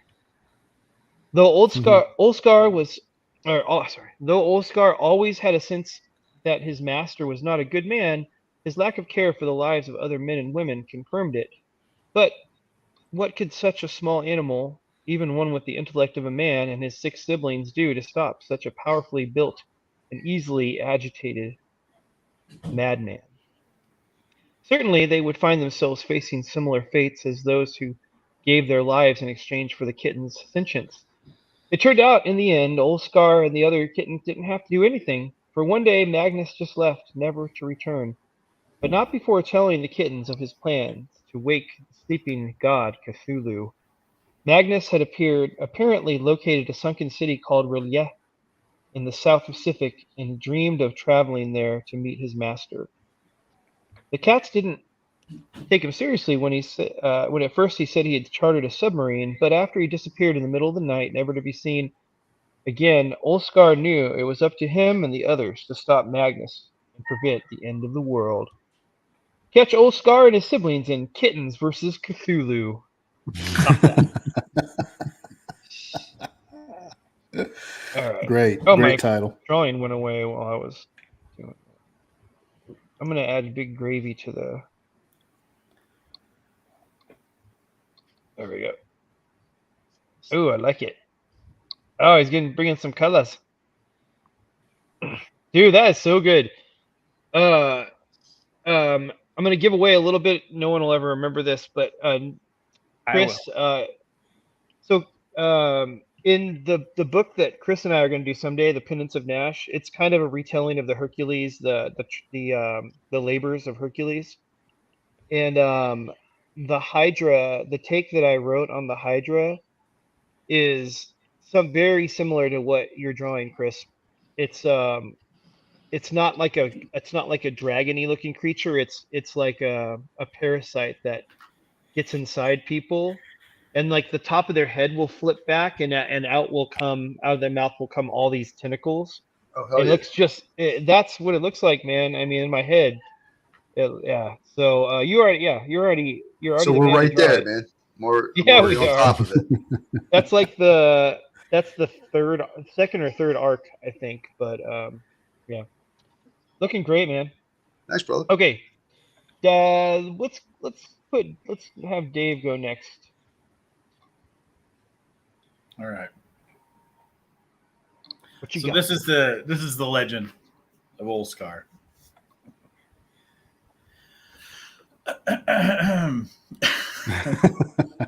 It's going to be good. You know it's going to be good now. It's shh. Be quiet. In a rugged coastal village atop weathered cliffs embraced by the relentless sea lived a man of legend, Old Scar. Scarred, aged, and powerful, his spirit matched the indomitable strength of the land he called home. Ol had dedicated his life to protecting his village. One fateful day, darkness descended upon the coastal haven. Whispers, carried by the wind, spoke of an ancient Viking witch dwelling in a cavern nearby. Driven by hatred and want for destruction, and with her wicked incantations, she summoned a behemoth from the depths, the Kraken, a creature of malevolence and destruction. The village trembled beneath the weight of imminent doom, its inhabitants paralyzed by fear. But Old Scar, his face etched with the lines of determination, knew that sacrifice was the key to victory. With unyielding resolve, he embarked on a perilous journey to confront the witch and vanquish the monstrous abomination. The witch's lair was a cavernous maw, veiled in darkness and shrouded in mystery. Its jagged walls dripped with an otherworldly luminescence, casting eerie shadows upon Ol's path. He pressed forward, heart thumping, for he knew that the fate of the village rested upon his weary shoulders. At last, the veil of darkness parted, revealing the writhing mass of the demonic Kraken. Its gargantuan form undulated with sinister grace, its eyes gleaming with a maleficent glow. Ol, undeterred, gazed into the abyss of the creature's stare, drawing upon his wellspring of courage. A battle erupted with a symphony of fury. Ol's mighty sword cleaved through the air, each stroke a testament to his unwavering determination. The beast's tentacles whipped and thrashed, seeking to ensnare its valiant foe, but Ol deftly evaded their grasp. Time stretched as the epic clash unfolded, a dance of light and darkness, strength and sacrifice. With each breath, Ol fought against overwhelming odds, his muscles aching, his resolve unyielding. The villagers listened, hoping to catch a glimpse of the fray, their hearts pounding as their champion challenged the forces of evil. Ol soon knew this victory would come at a price. The demonic Kraken coiled its tentacles around him, its grip tightening with unrelenting force. With a knowing smile and a final surge of strength, Ol made his decision. Ol plunged his sword deep into his own chest. The life force within him surged forth an explosion of radiant energy. It coursed through the blade, through the creature's monstrous form, and into the very essence of the witch's dark enchantment. In a cataclysmic explosion of light, Ol's sacrifice shattered the abomination and banished the witch's wicked power. The village was saved, but at the cost of its mighty defender. As Ol's life force ebbed away, he lay there upon the blood-stained ground, a hero forged in the crucible of bravery. The villagers gathered, their faces etched with sorrow and gratitude. With trembling hands, they tenderly carried Old Scar, their protector, to a place of honor overlooking the endless sea. And so, Old Scar's name became legend, whispered by the winds and carved into the collective memory of the village. His sacrifice, a testament to the boundless love for his people, would forever be celebrated. Wow. That is the legend of Old Scar. Love it. Fantastic. Why is the server on? Fantastic. I could definitely tell the inspiration, because I didn't really know about where this all came from, the Old Scar thing. But your story definitely had that resounding, like story that emanates from a headstone, Yeah. So I really like that. Thank you. Thank you, sir. You're welcome. And it's Mudman's turn. All right. This picture has nothing to do with Old Scar, but I'll let you look at it while I give my pitch. Hold on just a second, please. Holding. Oh. Okay.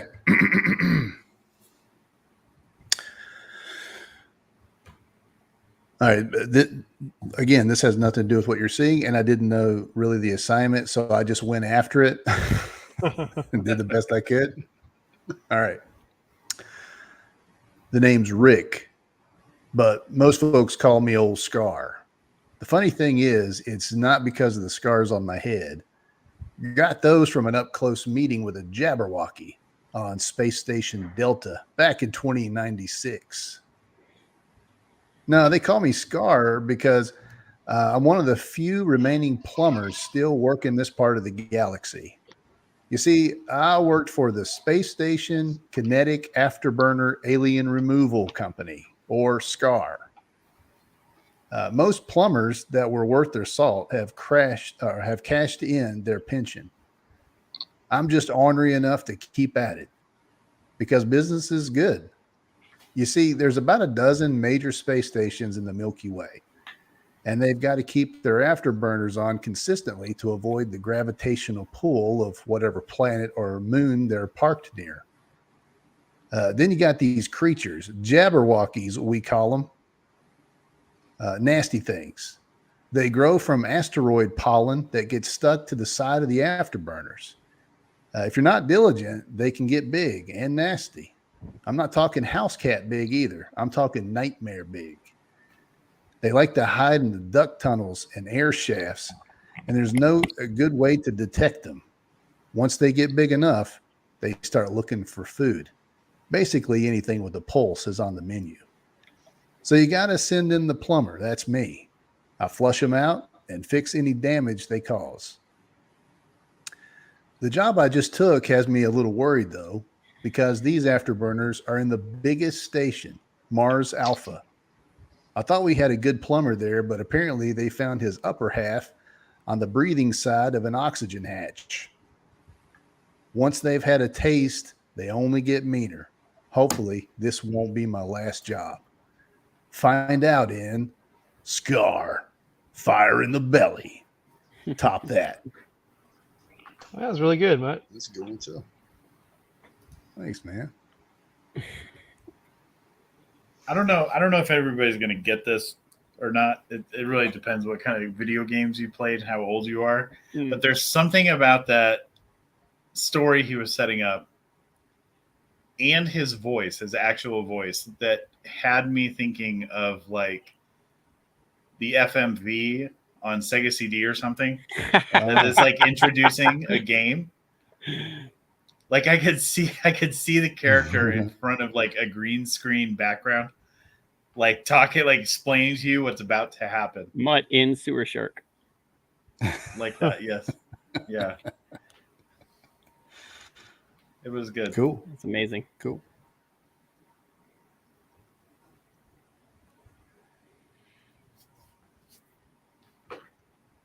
All right, who's next?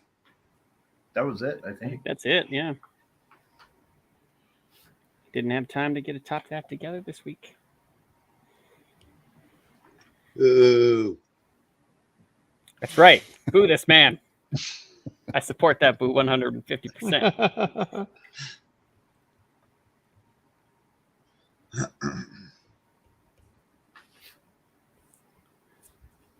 I thought you were going to put a story to this drawing, Mutt. I really did. Yeah, I just started going after this right when when I jumped on. So I don't have any story for this yet. I like it. You and me both. Sometimes you just go at it and the story emerges from the drawing, right? Sure. Sometimes it's all BS. That's right. That's right. Sometimes you say some guys are having me on for a drawing stream, and I have no idea what to draw. So I'm just gonna put something down and hope I don't embarrass myself in front of this fine chatting panel. Who we got in the chat right now? Guy Guapo, see my phone. I don't know how many people are actually watching still. When I talk, people tend to nod off. Well, actually, that's a good thing because then they don't leave the channel. Get those views, those hours.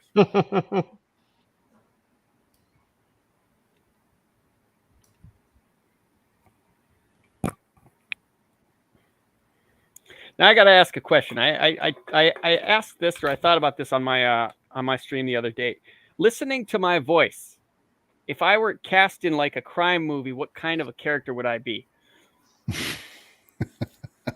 With your voice? Yeah, with my voice. Somebody played by Rick Moranis, possibly.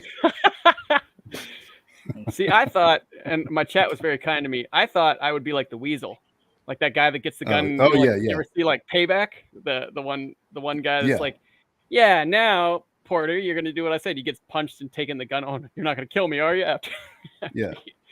Just like, you'd be like Joe Pesci. You'd be like Joe Pesci and what's the one with Mel Gibson? Lethal Weapon. Lethal Weapon. Joe Pesci and Lethal Weapon. That's perfect.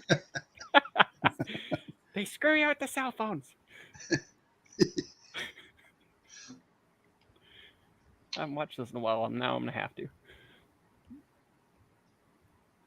Yep, that's about right. I agree with it. When they make the TV movie about Breaking Bad and our amazing success, I want David to play me. I truly like that you went straight for TV movie. Oh, it's definitely not going to be theater worthy. We're going straight to streaming on this one. It'll be straight original. No, you got to go at least sci-fi. It's not the Sci-Fi Channel anymore. It's sci-fi. Yeah. I miss old Sci-Fi Channel. What's the new Sci-Fi Channel? Well, it's just garbage mostly. Oh. Sharknado 17. Yeah, they used to have these really cheesy. When I was a kid, they had these like paranormal news shows. Yeah. You'd have like anchors talking about like, we got some new footage of Bigfoot. Let's go, take a look at that. And they were really cheesy, but for a little while, for like 2-3 years, they gave it a good go to try to make like real paranormal news shows. They got me with one. I was a kid and I woke up. I was sick from school. I woke up and they were talking about how like a nuclear bomb had just went off, and it was so real. I woke up. Wow. Like, what the hell is going on? I'm gonna run down to my mom like a total idiot. Oh, my brother hated him so much because my dad took him kind of seriously. He was like one of those Art Bell listeners, Yeah. And so he's sitting there watching it and it's talking about the game Diablo and how it'll possess your kids. Yeah. Play it and stuff. And my brother is a huge Diablo fan, so he's like, "Get that game off the computer! How dare you?" Stuff like this. Dad. Mm-hmm. Yeah, it was. Yep. It was like the National Enquirer. True.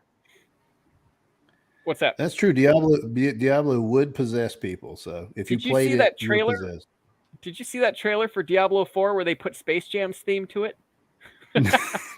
No. Yeah, they didn't even change the thing. It's like, welcome to the jam. We got the jam. And you got like characters running in trying to kill demons and stuff like that. Like, what is Diablo about? It's a dungeon crawler. It's just Satan's coming back. You're like a D&D type character running down to send him back to hell. Right. So, yeah, popular around. It came up around the same time Fallout did. Yeah. I'm excited for 4. What's that? I'm excited for 4. Oh, I thought you were Fallout 4. I'm like, boy, let me tell you something. No, Diablo 4. I got some. Oh, yeah. Oh, you played Diablo 4? Yeah, they did a couple different beta weekends. So I missed the first one, but I got to play the last one. But I pre-purchased the game anyway, so I'm having fun. So Well, you It need tripped to- me out that there was like a pentagram on the loading screen. Like I pre-ordered it and then I returned it because I'm sitting there for like an hour looking at this pentagram just That's kinda- pulsing on my screen, and I'm like, Kind of am I standard for that. summoning demons right now? That's kind of Yeah, standard you're for that in summoning Doom, demons. isn't it? You play Doom? No. I was gonna say back it's in pretty the day. standard for that too. Pentagrams all over the place Oh, really? with that 8-bit mega or like Metallica music. They're going to try to possess everybody at that Dodgers game. Have you seen that? Oh my gosh. oh yeah. Yeah. Sisters of Perpetual whatever. Oh, Yeah. that. They're going I to try thought you were talking about like they're not using steroids anymore. They figured out how to trace all that, so they're gonna start using demons. Yeah. No, they're trying to put demons in baseball by doing a crazy anti-Catholic scene in front of a Dodgers baseball game. Well, Makes total sense. Yeah, of never course was it a Dodgers does. I fan mean, myself, so they couldn't get a hole in one to save their life.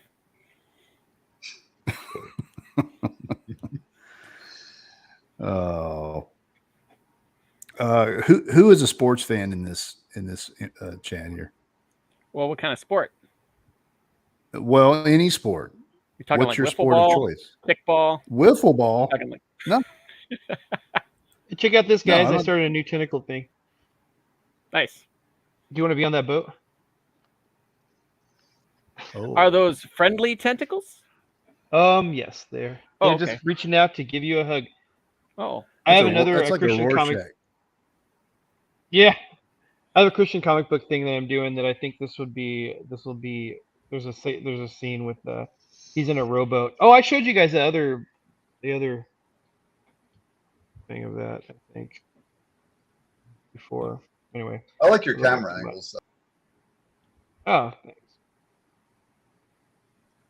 oh, I was gonna say he just complimented you and dipped out. That was like, hey, No, I compliment him when he kicks me. I tried to. I was trying to spotlight it because I'm digging where this is. nice.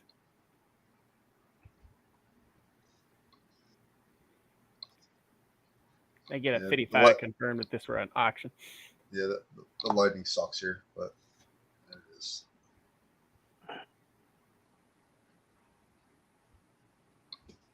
Katamari. Yeah. I like it. Dude, that's fantastic. I love that. Yeah, that's great. What do you do? Are you adding whites? Are you putting in whites? Yes. Yeah, I was just going to leave it black, and then I just did the gray tones and Yeah. like a luminant thing for the lightning. That's that secret sauce. You gotta take note when you put big spot blacks down and then go over it with white. Hmm. Does something. Does something. Does something. Yep.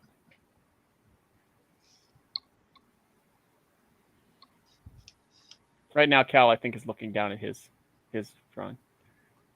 It's got to be. Yeah, this is the other angle of the thing I just drew. This is kind of the first thing I did, where it's like a side, where the dude's standing in a rowboat and he's got the tentacles underneath him.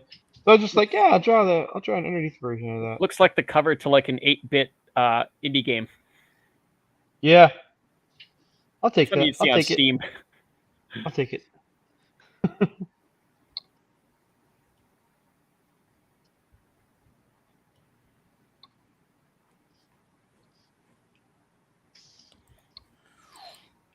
I don't know how you guys get the color so fast. What do you mean? Like, Well, it's kind of like putting down a line. You just throw it on the color picker and go, that looks good. yeah, but If I it mean, doesn't look like, good, you get rid of it. yeah, but I mean, like, I like draw the whole thing out and then color it. Sure. I jump You back got- and forth just so I don't get bored. I drew the Okay. whole thing out before I colored it. But I just go real fast. That's Yeah, I think loose. you're definitely faster. I think I'm definitely slower than you guys are. I use those shortcuts. I'd be slower in real life. I'm sure. Man. That's one thing I wish I could add to the repertoire is the speed, because that would help so much. Got to do it over and over again. That's where gesture. You want to focus on some gesture drawings and just go as fast as you can, getting the shape down and getting the intent, and then move on. And the more you do that, the faster you go. You'll those will be like turn into tight layouts, and then you can go straight to like a tight pencil or ink from that. Yeah, that makes sense. I think that I just like making the lines, like I just enjoy it. Like I think inking is my favorite part of the process. I was going to say, you want to save that for the inking. But don't you ink and then color? Usually, yeah. Just ink it and then put a color layer under it. But that's where usually I kind of color weird. I color with I take the fill tool and I just start, getting those big parts, and then I put something over it, and I'll, just experiment with whatever, like highlights and shadows. Yeah. And stuff. Because or you can do that whole thing where it's like, I'm going to color the gloves. Those are going to be in one layer. Then I'm going to color this, and you're going to have like 30 layers, and you got to put them in like 4 or 5 different folders or something. Yeah. If you're doing for a job, I recommend it that way. Mm-hmm. But just for fun, what the heck? Right.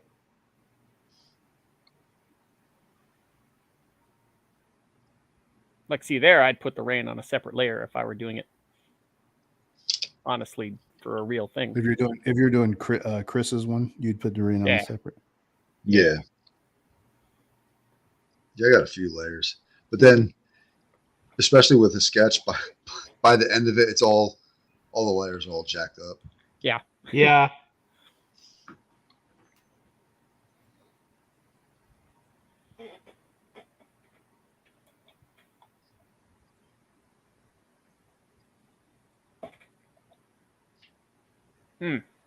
Sweet, sweet silence. Sweet, sweet. What y'all thinking about right now? Kokushuko Papashango says the word narrator. Yes.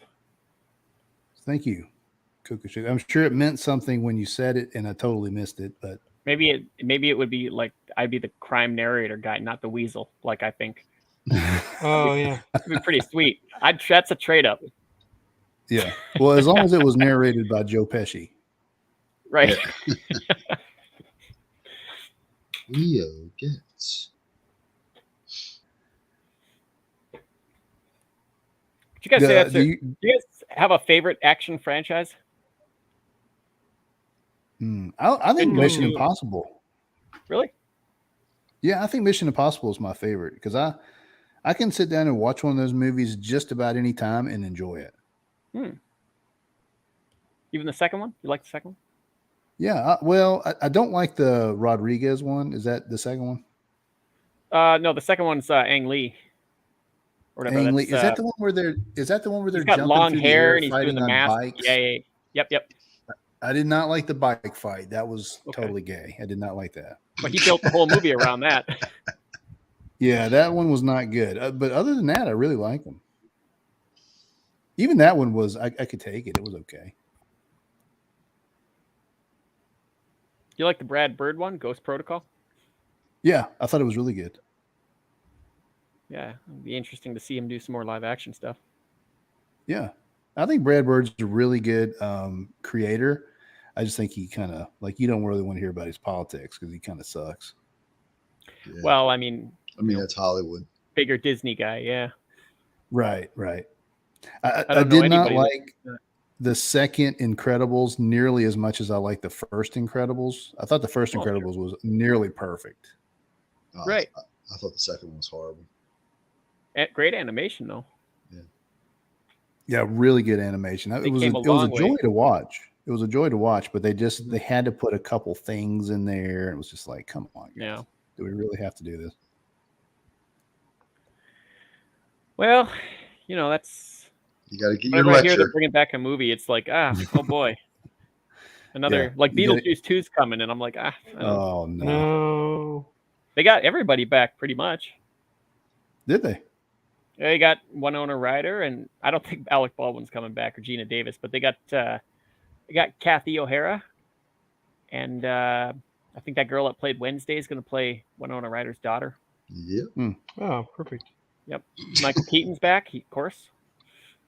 So I think he's just going like a nostalgia tour through all his old characters before he's done. I mean, who would have expected him to come back as Batman? Yeah. Yeah, right. They'll Which do actually anything now, isn't. basically. Yeah, Doesn't they saw count. that thing with Yeah. Spider-Man and how that turned out. Mm-hmm. Yeah, so anything is open. Any idea that any fanboy or girl may have had is open game. I'm not a big fan of the multiverse stuff. I feel like it's lazy. Yeah, real lazy. Well, we painted ourselves into a corner. Oh, a portal opens up. Tobey Maguire pops out. How about that? Yeah. Sir, Or Michael Keaton. He'll fix it. Sir, this is Batman. We don't care. That'll make the audience go crazier. Yeah. But dude, Michael Keaton as the Vulture is phenomenal. Oh yeah, he's great. Yeah, He is actually really scary, and I think he's one of the great actors still left today. Really? You think so? Yeah, I do. Did you see The Founder? Did you ever watch The Founder? Oh yeah, I saw that. I'm not sure how I felt about it because I feel like they probably colored it something fierce. I'm not sure I believe that original McDonald's guy was like come on over here. Hey, come look at our fryers. Oh my gosh, we just take these fries and we put them in the fryer and it happens real fast. Hey, come on over here.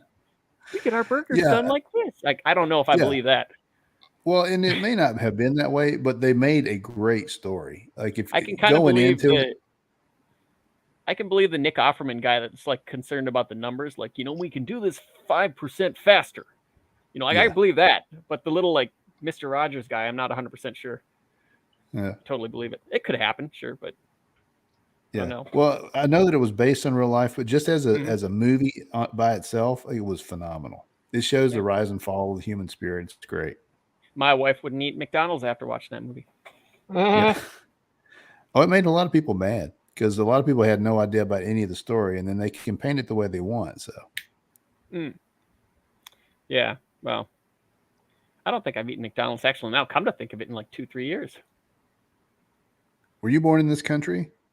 I was. Last time I did, I went and I got like 2 cheeseburgers, 40 nuggets, thing of fries, and a drink. Yeah, that's a good American order. Yeah. You got to go glutton a bunch of McDonald's at some point in time once in a year just to keep your American card. I mean, there's other stuff. There's like, we got Wendy's or. Yeah, I'm a Wendy's guy. Yeah. Good stuff. Yeah, Five Guys. We got a Five Guys here. That's my jam, the Five Guys. I'll go to Five Guys anytime. Friggin' expensive though. Holy crap. Yeah, really expensive. It's stupid. Yeah. Like last time, actually yesterday, my wife and I had it for the first time in our town because we'd had it years ago, but it's pretty good except for like 2 burgers, a thing of fries, and a drink was like $30. Yeah, that's right. You eat for 2 and it's $30. Yeah. I remember when, like stuff like Taco Bell didn't cost a $50 bill when you go out to eat. Right. Well, especially like, I got to feed a bunch of kids. So like I go to Taco Bell, right? Oh. And my kids are teenagers. The older 2 are teenagers now.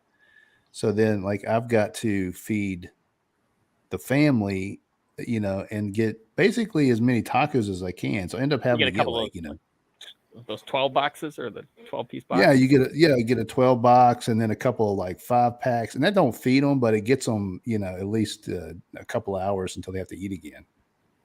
Well, hey, if they get food poisoning, maybe a little longer. But that costs like $30. That costs $30. What used to be like the cheap, like college level, I got to eat on the cheap. I'll go to Taco Bell, and now it costs $30. Yep, they don't get that anymore. It's a simpler time. I roll up and it's just like, you guys, you failed last time, assassins. Let's go again. I want the number 6. Yeah.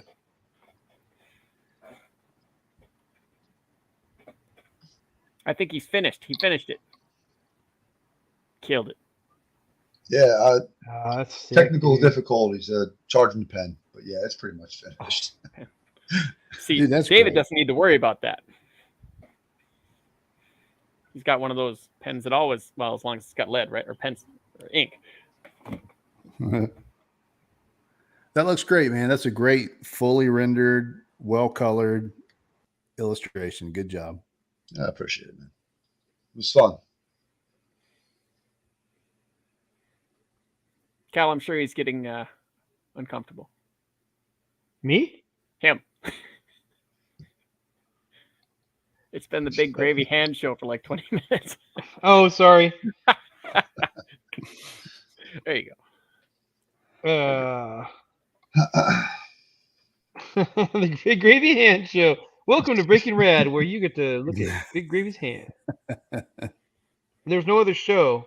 There's no other stream where you get to look at Big Gravy's hand. Hey, we're sponsored today by Awkward. Awkward.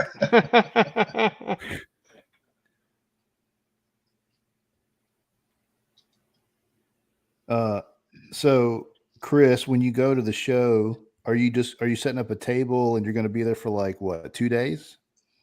Yeah, I think it's 2 or 3 days. I'm not 100% sure. Yeah, me and Mark, we're setting up together and put some books out, sketches out. You're going to sell product right there? Yeah, we have some of the we ordered a little bit more of the preview books, so we're going to put that out. How many pages were those preview books?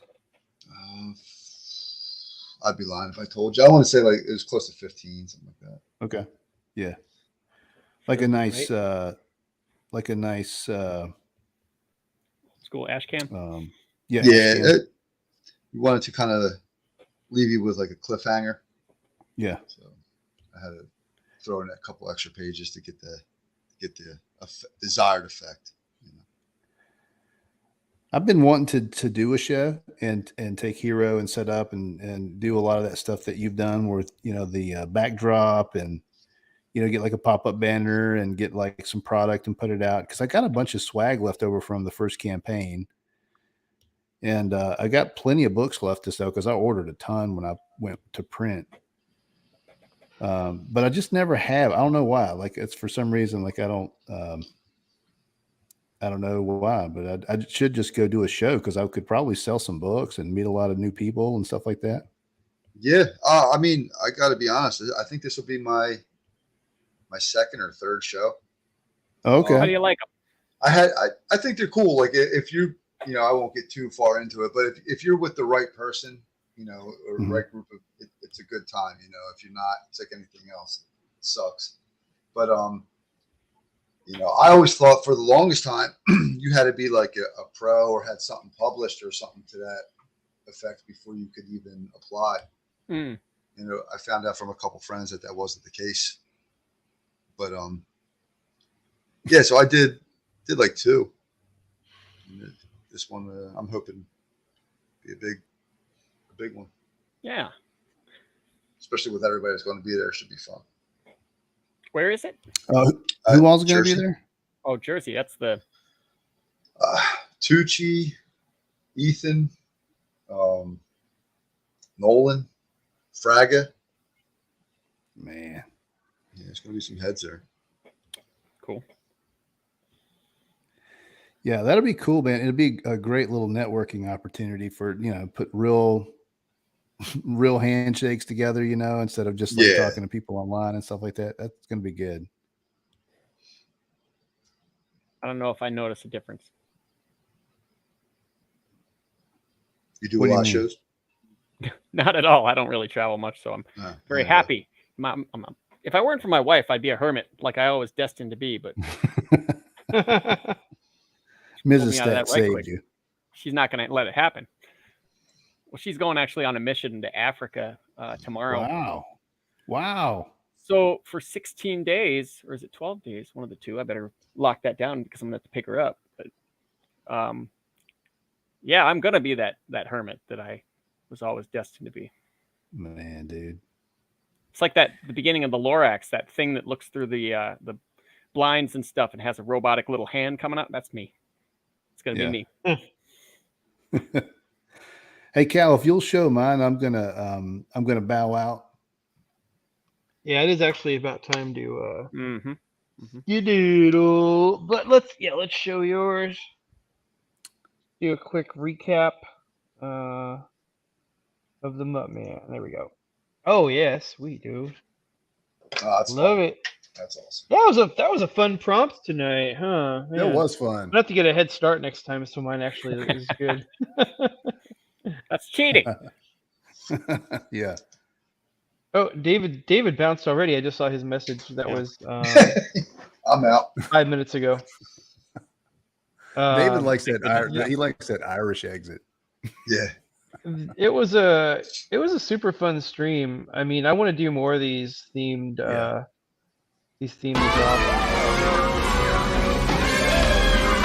Shut